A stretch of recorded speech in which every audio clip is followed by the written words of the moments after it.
বন্ধুরা, আজকে আমি বানাবো খয়েরি মাছ বা খয়রা মাছের ঝাল। তো এই মাছ তোমরা কে কে খেয়েছো একটু জানিও। এই মাছগুলো খেতে কিন্তু খুবই সুন্দর হয়। তো চলো দেখে নাও।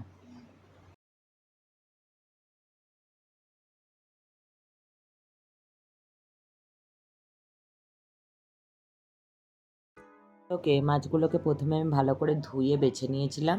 তারপর এখানে নুন হলুদ মাখিয়ে দেবো মাছগুলোর মধ্যে। নুন হলুদ মাখিয়ে নিয়ে এগুলোকে আমি তেলের মধ্যে গরম তেল করে তারপরে আমি তেলের মধ্যে এপিট ওপিট করে সুন্দর করে ভেজে নেব। তেলটা খুব ভালো করে গরম করে ভাজবে, দেখবে খুব সুন্দরভাবে মাছগুলো ভাজা হয়ে যাবে একদম মচমচে করে। তো এইভাবে আমি ভালো করে ভেজে নেব, উল্টে পাল্টে ভেজে নেওয়ার পরে মাছটার আমি ঝাল বানাবো। তো এখানে মাছটার আজকে আমি বানাবো একদম ঝাল, পাতলা করে মশলা করে ঝাল। তো দেখো, তার জন্য আমি একটা কড়াই বসিয়ে নিয়েছি। কড়াইয়ে দিয়ে দিলাম সরষের তেল। সরষের তেলটা গরম হয়ে গেলে এর মধ্যে দেব যে মশলাগুলো, তার মধ্যে আদা রসুন পেঁয়াজ কাঁচা লঙ্কা টমেটো, এই মশলাগুলো দিয়েই আমি রান্নাটা করব। তো তেলটা গরম হয়ে গেলে খুব ভালো করে কুচিয়ে রেখেছি কিছু পেঁয়াজ, সেই পেঁয়াজগুলো দিয়ে ভালো করে উল্টে পাল্টে ভেজে নেব।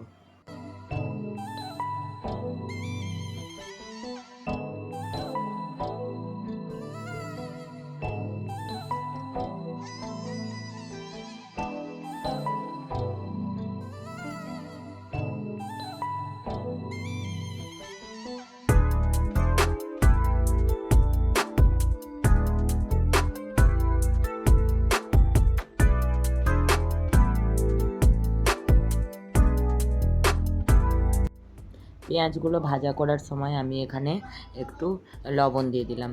লবণ দিয়ে ভালো করে নাড়াচাড়া করে নিলাম যাতে পেঁয়াজটা একটু নরম হয়ে যায়। পেঁয়াজটা দেখো অনেকটাই নরম হয়ে গেছে। এবার আমি দিয়ে দেবো এর মধ্যে দিয়ে দেবো অল্প একটু রসুন বাটা। রসুন বাটাটাও দিয়ে তেলের মধ্যে ভালো করে ভেজে নেব যাতে রসুনের কাঁচা গন্ধটা চলে যায়। রসুন বাটাটা দিয়ে ভালো করে ভেজে নেওয়ার পরে এখানে আমি দিয়ে দেবো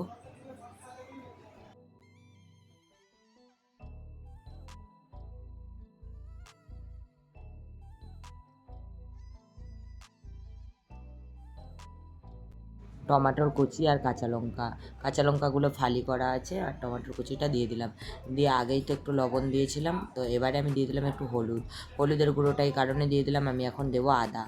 আদা দেওয়ার আগে একটু হলুদ দিয়ে দিলাম এই কারণে, আদা দিলে আদাটা না প্রচুর ছিটকোয়।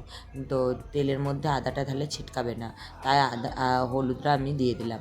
হলুদটা দিয়ে তারপর আমি এখানে দিয়ে দেবো একটু অল্প পরিমাণে আদার বাটা।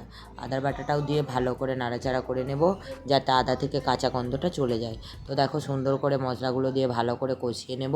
এবার দিয়ে দেবো অল্প করে একটু লঙ্কার গুঁড়ো, ঝাল লঙ্কার গুঁড়ো একটু দেবো আর একটু কাশ্মীরি লঙ্কার গুঁড়ো দেবো। দু রকমই দেবো যাতে লাল একটু দেখতে লাগে। আর আমার ঝাল লঙ্কার গুঁড়োটা না অতটা লাল নয়, দেখতে অতটা ভালো লাগে না, তাই একটু কাশ্মীরি লঙ্কার গুঁড়ো আমাকে দিতেই হয়। তো তাই একটু দিয়ে দিলাম। দিয়ে ভালো করে মশলাগুলোকে কষিয়ে নেবো। যেহেতু শুকনো মশলাটা দিলাম তাই একটু জল দিয়ে দেবো। আর বন্ধুরা, সেই পেঁয়াজ দেওয়ার সময় লবণ দিয়েছিলাম, তাই এখন একটু লবণও দিয়ে দিলাম। দিয়ে জল দিয়ে এবার মশলাটা আমি ভালো করে কষিয়ে নেব তেল ছাড়া পর্যন্ত। যতক্ষণ না তেল ছাড়ছে ততক্ষণ পর্যন্ত আমি কষাতে থাকবো।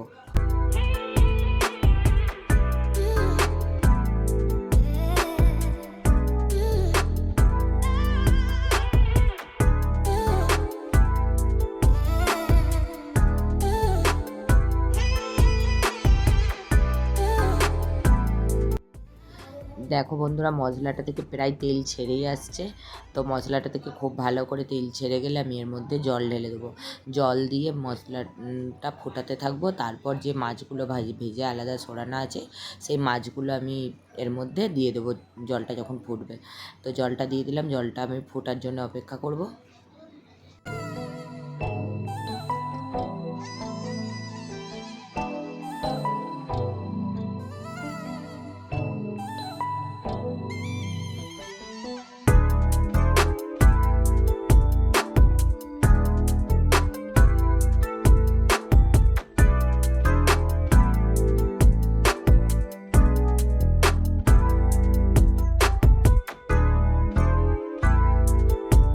জলটা ফুটে গেছে মাছে। এবারে আমি মাছগুলো দিয়ে দিলাম। মাছগুলো দিয়ে ভালো করে নাড়াচাড়া করে নেব। যাতে মাছগুলো বেশিক্ষণ খুব একটা ফোটানোর দরকার নেই। মাছের ঝোলে বেশিক্ষণ মাছ দিয়ে ফোটালে মাছটা পুরো নরম হয়ে ভেঙে যাবে, তাই বেশিক্ষণ ফোটানোর দরকার নেই। মোটামুটি একটু ফুটবে, তারপরে নামিয়ে নেব।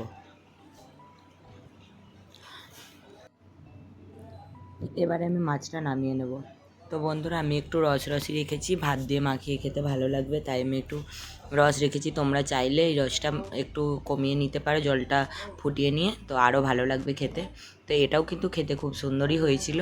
তো চলো, আবারও আসবো নতুন নতুন ভিডিও নিয়ে তোমাদের কাছে খুব তাড়াতাড়ি। ততক্ষণ তোমরা ভালো থেকো, সুস্থ থেকো আর সাবধানে থেকো। টাটা বন্ধুরা।